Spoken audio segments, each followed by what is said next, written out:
Location Automobile. Pour toutes vos locations de voitures et utilitaires en Guadeloupe, faites appel à RL Location Automobile.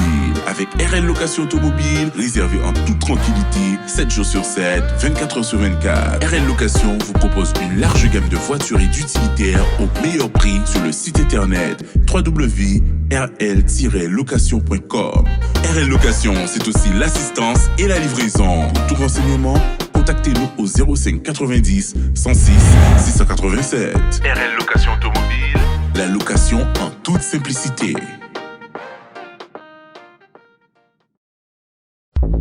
Martinique Actualité. La CDMT et FO ont quitté l'intersyndicale qui s'est construite et mobilisée pour lutter contre l'obligation vaccinale. Bientôt la fin de la mise en service des nouvelles conduites d'eau potable de Séguineau au Lorrain. Votre sondage, bientôt les élections présidentielles. Selon vous, que faut-il demander pour la Martinique au président qui sera élu ? Et vous retrouverez à la fin du journal votre savoir et réfléchir, présenté par Roland Laouché.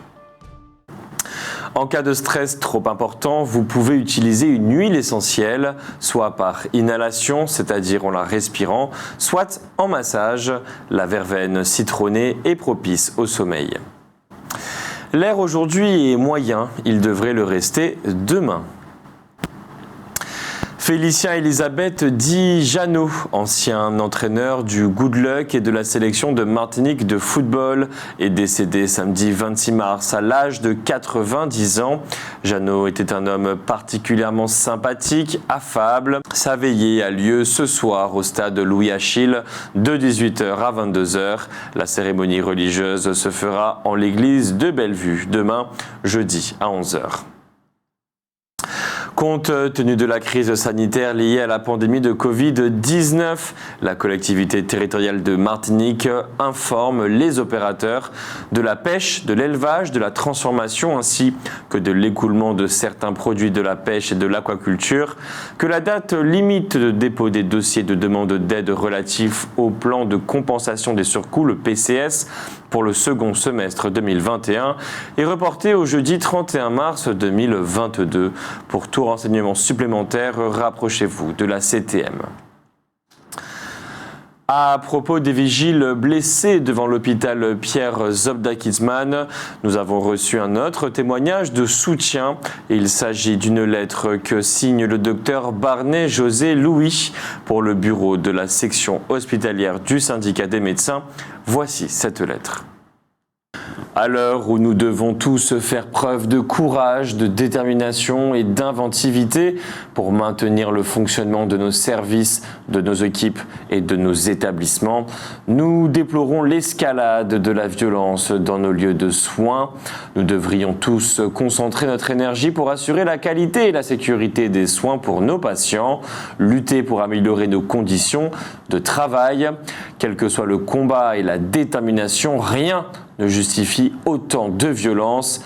La communauté médicale et la section hospitalière du syndicat des médecins de la Martinique témoignent tout son soutien et ses vœux de rétablissement à toutes les personnes blessées lors de cette agression. Nous allons continuer à œuvrer pour reconstruire nos équipes et nos projets dans un seul espoir, réussir à ramener de la sérénité afin de travailler ensemble à préserver nos établissements de soins. C'est ensemble que nous pourrons avoir la force de réclamer des conditions de travail décentes, relancer l'attractivité au sein du CHUM dans un seul objectif, assurer et améliorer la santé des Martiniquais. Stop à la violence, oui au dialogue, oui à la construction commune. Chacun doit prendre sa part de responsabilité dans les enjeux face à l'avenir. Fin de citation. Cette lettre est donc signée le docteur Barnet José Louis pour le bureau de la section hospitalière du syndicat des médecins. Un des vigiles dont il est question dans cette lettre n'a toujours pas retrouvé la vue.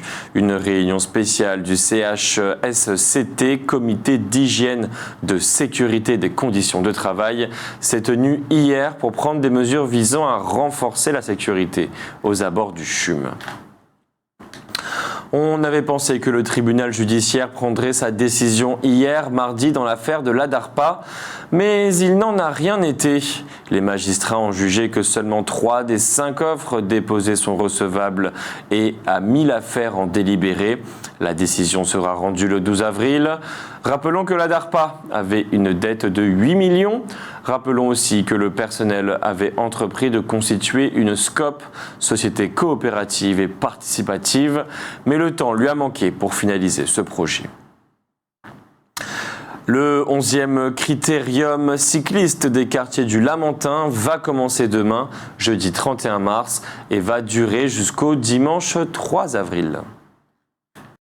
Il est organisé par la ville du Lamentin, l'Office martiniquais du sport et des loisirs, l'Étoile cycliste lamentinoise et le Bandidina Bikers. Après avoir été annulé en 2020 et en 2021 pour cause de contexte sanitaire, le critérium cycliste des quartiers du Lamentin est donc de retour et dans 4 jours de course, on saura qui est le successeur de Willy Roseau du Madinina Bikers, vainqueur de la dernière édition en 2019. Les invités sont cette année la Team Brickbeck Contentin de Normandie et en provenance de la Guadeloupe, les équipes de Team Madras Cycling de Saint-François et CSCA Propreté 2000 des Abîmes. Tous les clubs de Martinique seront alignés au départ de la compétition. Comme pour bien illustrer l'adage bien connu en Martinique, complot nex et complot chien, la CDMT et FO ont quitté l'intersyndicale qui s'est construite et mobilisée pour lutter contre l'obligation vaccinale.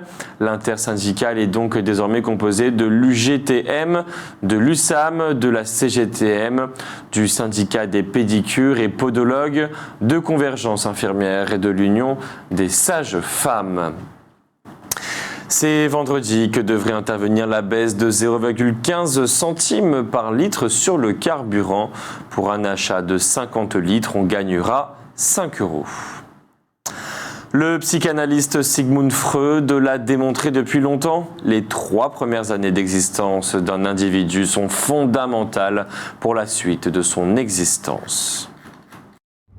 Le gouvernement semble avoir entendu et engagé une nouvelle politique en faveur des 1000 premiers jours de l'enfant. Cette période allant du projet parental à l'entrée à l'école.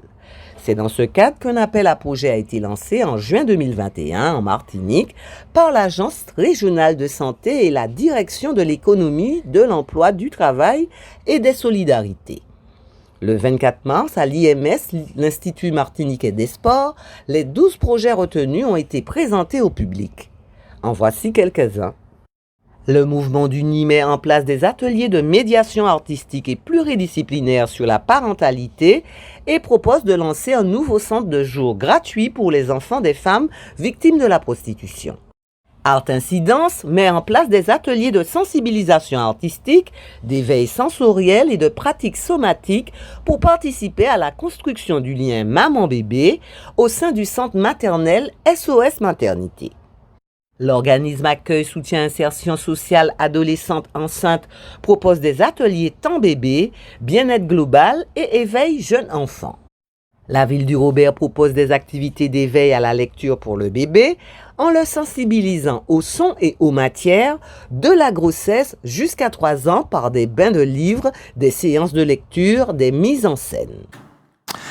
L'épidémie de Covid continue de reculer sur notre territoire. 3 789 nouveaux cas la semaine dernière contre 16 267 la semaine précédente. 50 personnes sont hospitalisées, 8 sont en réanimation. On a eu à déplorer 5 décès la semaine dernière. Sur le front de la distribution de l'eau sur notre territoire, les travaux sont sur le point d'être terminés à Séguineau. Vendredi et samedi prochains vont commencer les raccordements. Ils s'accompagneront forcément de coupures d'eau dans un certain nombre de quartiers. L'intermédiation financière qui existe depuis 2020 est automatisée depuis le 1er mars dernier. Bonne nouvelle pour les parents séparés qui peinent à percevoir la pension alimentaire à laquelle ils ont droit. Depuis le 1er mars 2022, les caisses d'allocation familiale et la mutuelle sociale agricole assurent le versement automatique des pensions alimentaires aux parents séparés dans le cadre d'un jugement. Cette évolution s'applique pleinement dès cette année dans les cas de jugement de divorce avec enfant et à compter du 1er janvier 2023 pour tous les autres types de séparation, dès lors qu'il existe des titres exécutoires de pension alimentaire. Rappelons que c'est en 2017 qu'est créée l'Agence de recouvrement des impayés de pension alimentaire, la RIPA, qui sert d'intermédiaire financière pour verser la pension alimentaire. L'objectif est, en sécurisant le versement, de lutter contre la précarité, de prévenir les tensions entre les ex-conjoints et de garantir à l'enfant une stabilité dans ses conditions de vie. Puis fin 2020, l'intermédiation financière à proprement parler est mise en place. Sur demande d'un des deux parents, en cas d'impayé, la RIPA peut alors collecter tous les mois la pension auprès du parent payeur et la verser automatiquement à l'autre parent. En janvier 2021, cette possibilité a été élargie aux parents n'ayant pas rencontré d'impayé. L'intermédiation financière concerne au total 75 000 couples séparés. L'automisation de l'intermédiation financière permet de passer d'une logique de recouvrement à une logique de prévention des impayés. Les familles n'ont plus aucune démarche à effectuer.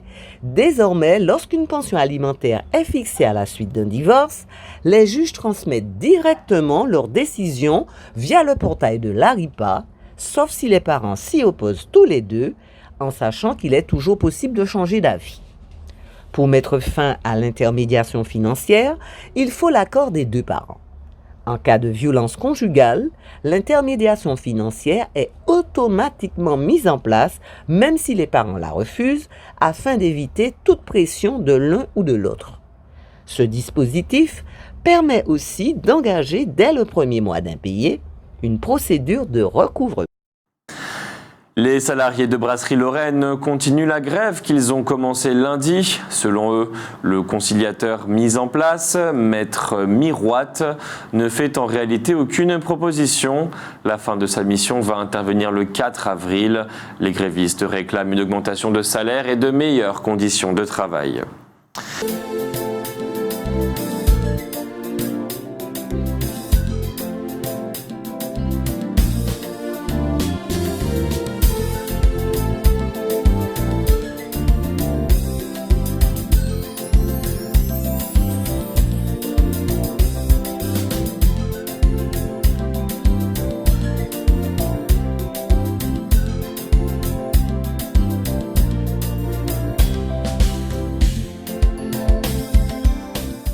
Si vous aimez la musique classique d'aujourd'hui, vous irez sans doute vendredi, le 1er avril, à 19h à la salle France Fanon de l'Atrium. Là va se produire le Paris Urban Quartet. C'est un orchestre composé de 4 solistes de l'Orchestre national d'Île-de-France. Ces interprétations sont qualifiées par les connaisseurs de raffinés et engagés. L'ex-président brésilien Lula vient d'obtenir des dommages et intérêts suite à des poursuites menées indûment contre lui. La Cour suprême de justice brésilienne a condamné la semaine dernière l'ex-procureur de la République, Deltan Dallagnol, qui, dans le cadre de l'affaire lavage au Karcher, avait sur des médias nationaux présenté Luiz Ignacio Lula da Silva comme étant le chef d'une organisation criminelle. Ces accusations avaient contribué à la condamnation de l'ancien président. Ce dernier a en effet passé 580 jours de prison suite à des décisions annulées depuis, car rendues par des tribunaux qui n'avaient pas compétence en la matière. Deltan Dallagnol devra donc verser à l'ancien président 75 000 réaux pour dommage moral. Pour Lula, citons-le, cette décision constitue une victoire de l'état de droit et un encouragement pour tout citoyen désireux de combattre les abus de pouvoir et l'utilisation abusive de la loi à des fins illégitimes. Notons que l'ancien président a annoncé sa candidature aux élections présidentielles qui doivent se dérouler en fin d'année dans le pays. Ajoutons que Sergio Muro, le juge qui a dirigé les investigations concernant l'affaire lavage au Karcher et qui fut par la suite pendant quelques mois ministre de la Justice de l'actuel président Jair Bolsonaro, est également candidat à la présidentielle. Il a commencé récemment une tournée de rencontres avec des personnalités politiques européennes, une façon sans doute de se présenter sur le vieux continent comme une alternative à Lula. Ce matin à 9h, une audience en référé s'est déroulée au tribunal judiciaire à la demande de 11 entreprises situées à Place d'Armes qui demandaient réparation à la CSTM. La CSTM qui les aurait empêchés de travailler lorsqu'elle bloquait à Place d'Armes précisément une entreprise du groupe Des Pointes.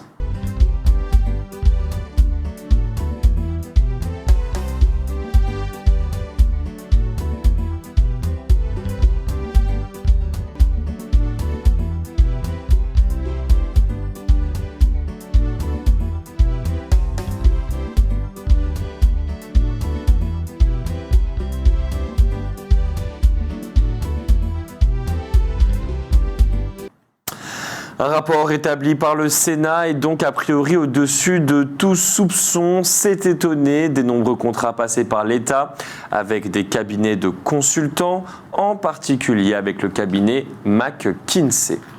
Il s'agit, selon les opposants à Emmanuel Macron, d'un véritable scandale d'État. Ce cabinet de conseil américain a signé avec le gouvernement français en 2021 pas moins de 893,9 millions d'euros de contrats.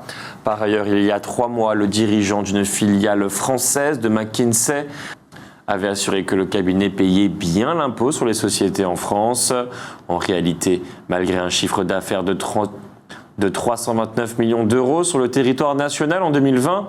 Le cabinet n'aurait versé aucun impôt sur les sociétés de 2011 à 2020.